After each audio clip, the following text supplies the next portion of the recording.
Good morning. I'd like to thank the organizers and, of course, Tracy Frost and her team for the invite to speak to all of you. And most importantly, I'd like to thank you all for being such an important part of this America Makes members meeting and exchange.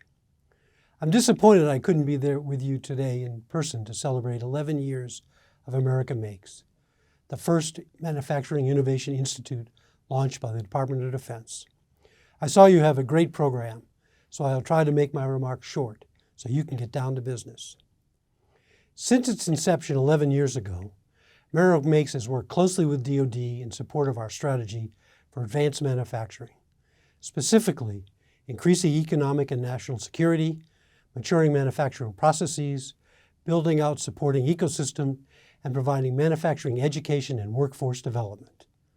But of course, America Makes could not have done all this without the support of an impressive and diverse group of collaborators such as yourselves. Collaborators from across the industrial base, including large multinational manufacturers, DoD primes, small businesses, large research institutes, colleges and universities, community colleges, and vocational schools.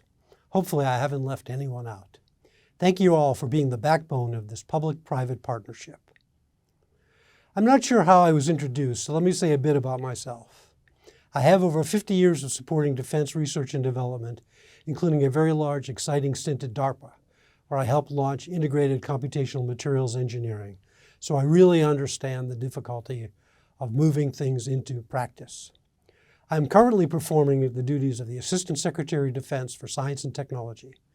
My office is responsible for the oversight and advocacy for the Department of Defense's science and technology enterprise, including the coordination of about $16 billion in science and technology programs across the department, from basic research to advanced development, 6.1 to 6.3 if you're familiar with how defense S&T budgets are funded.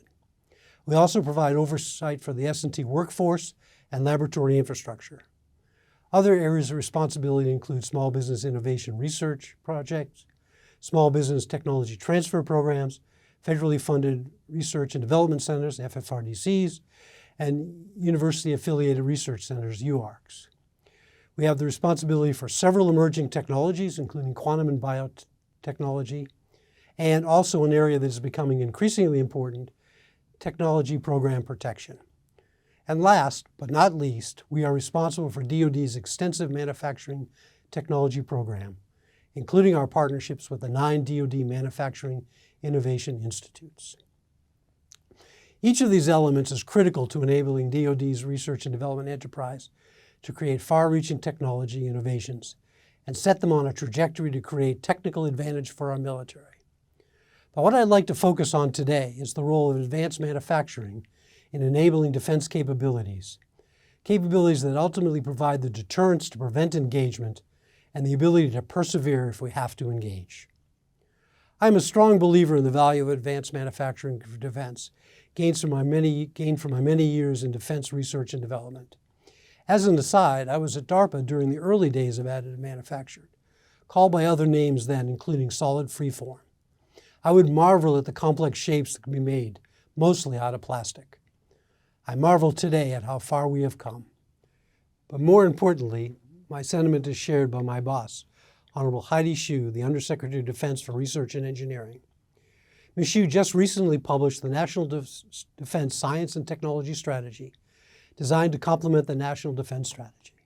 The S&C strategy has 3 components: focus on the joint mission, create and field capabilities at speed and scale, ensure the foundations for research and development. This strategy is available online, so I won't take the time to describe it in detail. However, it acknowledges that to create and field capabilities at speed and scale, this requires innovation in industrial processes. Please allow me to read that section. Quote, building enduring advantage requires not only enhancements to end products, but also innovations in industrial production. To improve industrial processes for defense while meeting the current and future needs of the joint force, the Department of Defense has established 9 manufacturing institutes as public-private partnerships. These DoD MIIs are focused on advancing manufacturing technologies and processes, building strong supporting ecosystems, and providing advanced manufacturing education and workforce development. We must build on these efforts to reduce the timelines for producing critical items and significantly increase our ability to manufacture new technologies at speed and scale. I probably could stop here. I don't think there could be any better endorsement for what you all do than being an explicit part of Defense's S&T strategy. But since the recording studio is already paid for, I will add a bit more detail. Last year, Under Secretary Hsu released a technology vision for DoD. That vision identified 14 critical technology areas, grouped into 3 categories for investment, development, and application. These critical technology areas represent the broad and different approaches that are required to advance capabilities crucial to the department.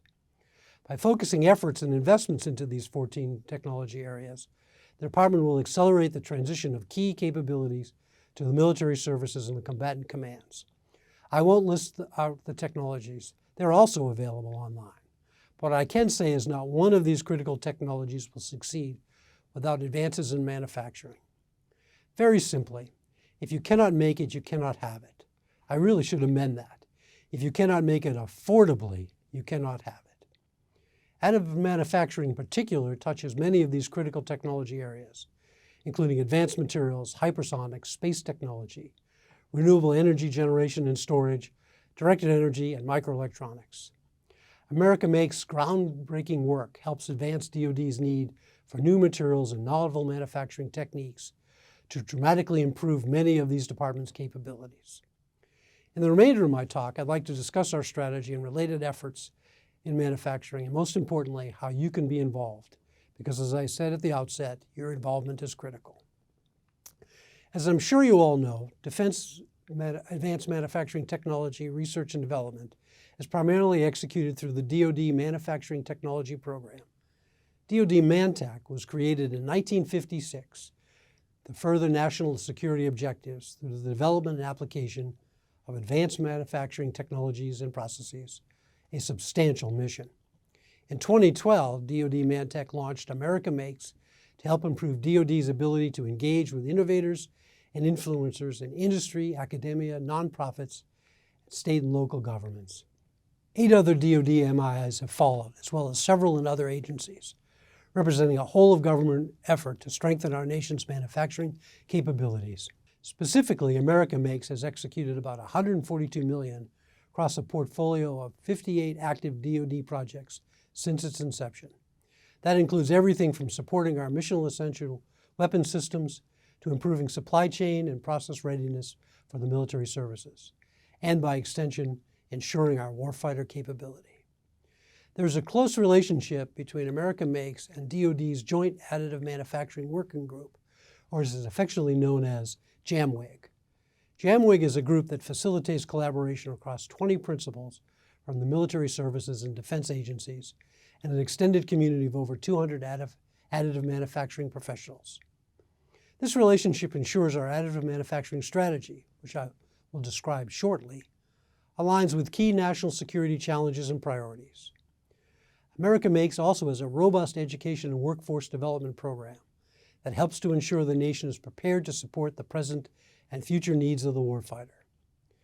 As I'm sure you're aware, America Makes has served as a key partner in helping the department realize the full benefits of additive. From the start, it has helped convene the necessary industry and federal thought leaders needed to outline the paths to maturity and adoption. Without the Institute's initial road mapping and outreach, the department would not have been in a place to publish its first ever DoD-wide additive manufacturing strategy, which it did in January 2021. That strategy lays out the department's goals for additive manufacturing with the stated vision that additive manufacturing will, quote, enable a more agile, adaptable, and aligned defense supply base to outpace adversarial threats. It lays out 5 goals for the department. Integrate additive into DoD and the defense industrial base. Advance and promote agile use of additive. Expand proficiency in additive. Learn, practice, and share knowledge. Secure the additive workflow and align additive activities across DoD and external partners. By being here today, you all are supporting each of these goals through fostering collaboration throughout the manufacturing ecosystem. I'd like to point out just a few examples of this collaboration. Again, many of you may be aware of and even participating in these, but it's always impressive when we put them all together. The examples I will use are efforts done in coordination with the aforementioned JAMWAG. America Makes has been a core partner on several projects. First, Joint Additive Manufacturing Model Exchange was developed by America Makes team and delivered to the Defense Logistics Agency for deployment. That model allows the sharing of additive manufacturing files across services. Another project is to accelerate qualification and certification of AM parts. To that end, America Makes is currently working on 2 JAMWAG projects to develop materials design allowables for titanium alloy and 2 different AM processes. There's a critical need for developing new materials and for additive manufacturing to support the DoD. And as we all know, developing ways to qualify and certify the use of AM is essential for successful adoption. America Makes is also working closely with DoD and the various branches of the military to build new education and workforce development assets like AM Train to be an additive manufacturing portal for DoD and industry. AM Train identifies education and workforce development courses relevant to the needs of the workforce. Through AM Train, the Navy is building a new AM schoolhouse where a 3-tiered apprenticeship pathway for civilian artisans is being established. America Makes is also developing AM for casting and forging roadmaps and investment strategies to support rapid development of technology insertion to support the casting and forging supply chains. When I was provided this background to give the talk, I have to admit I was not fully aware of these projects, but together they really hit on the key features needed to advance any emerging manufacturing technology: qualification, certification, and ensuring a trained workforce. I have to say I was very impressed.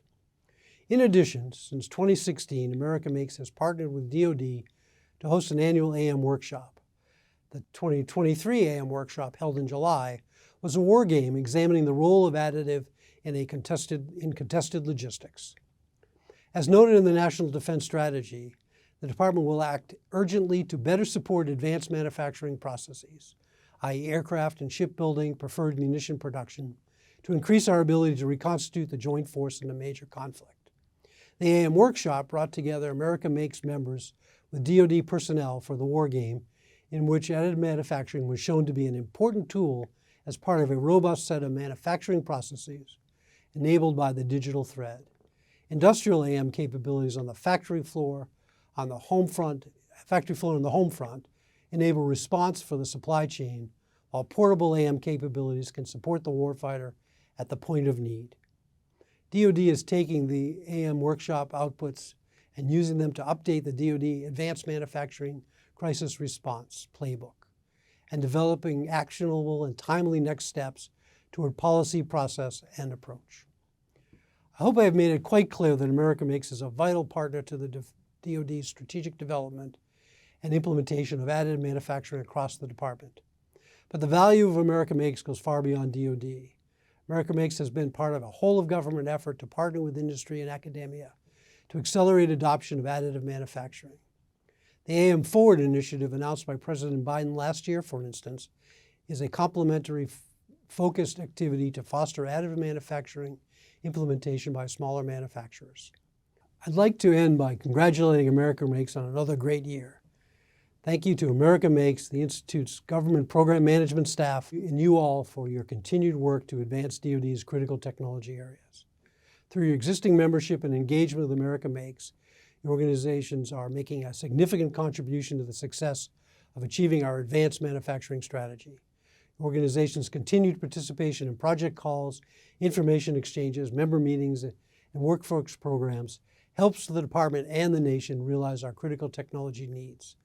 I'm proud of how far we've come in the past 11 years, and I'm looking forward to successful collaborations to come.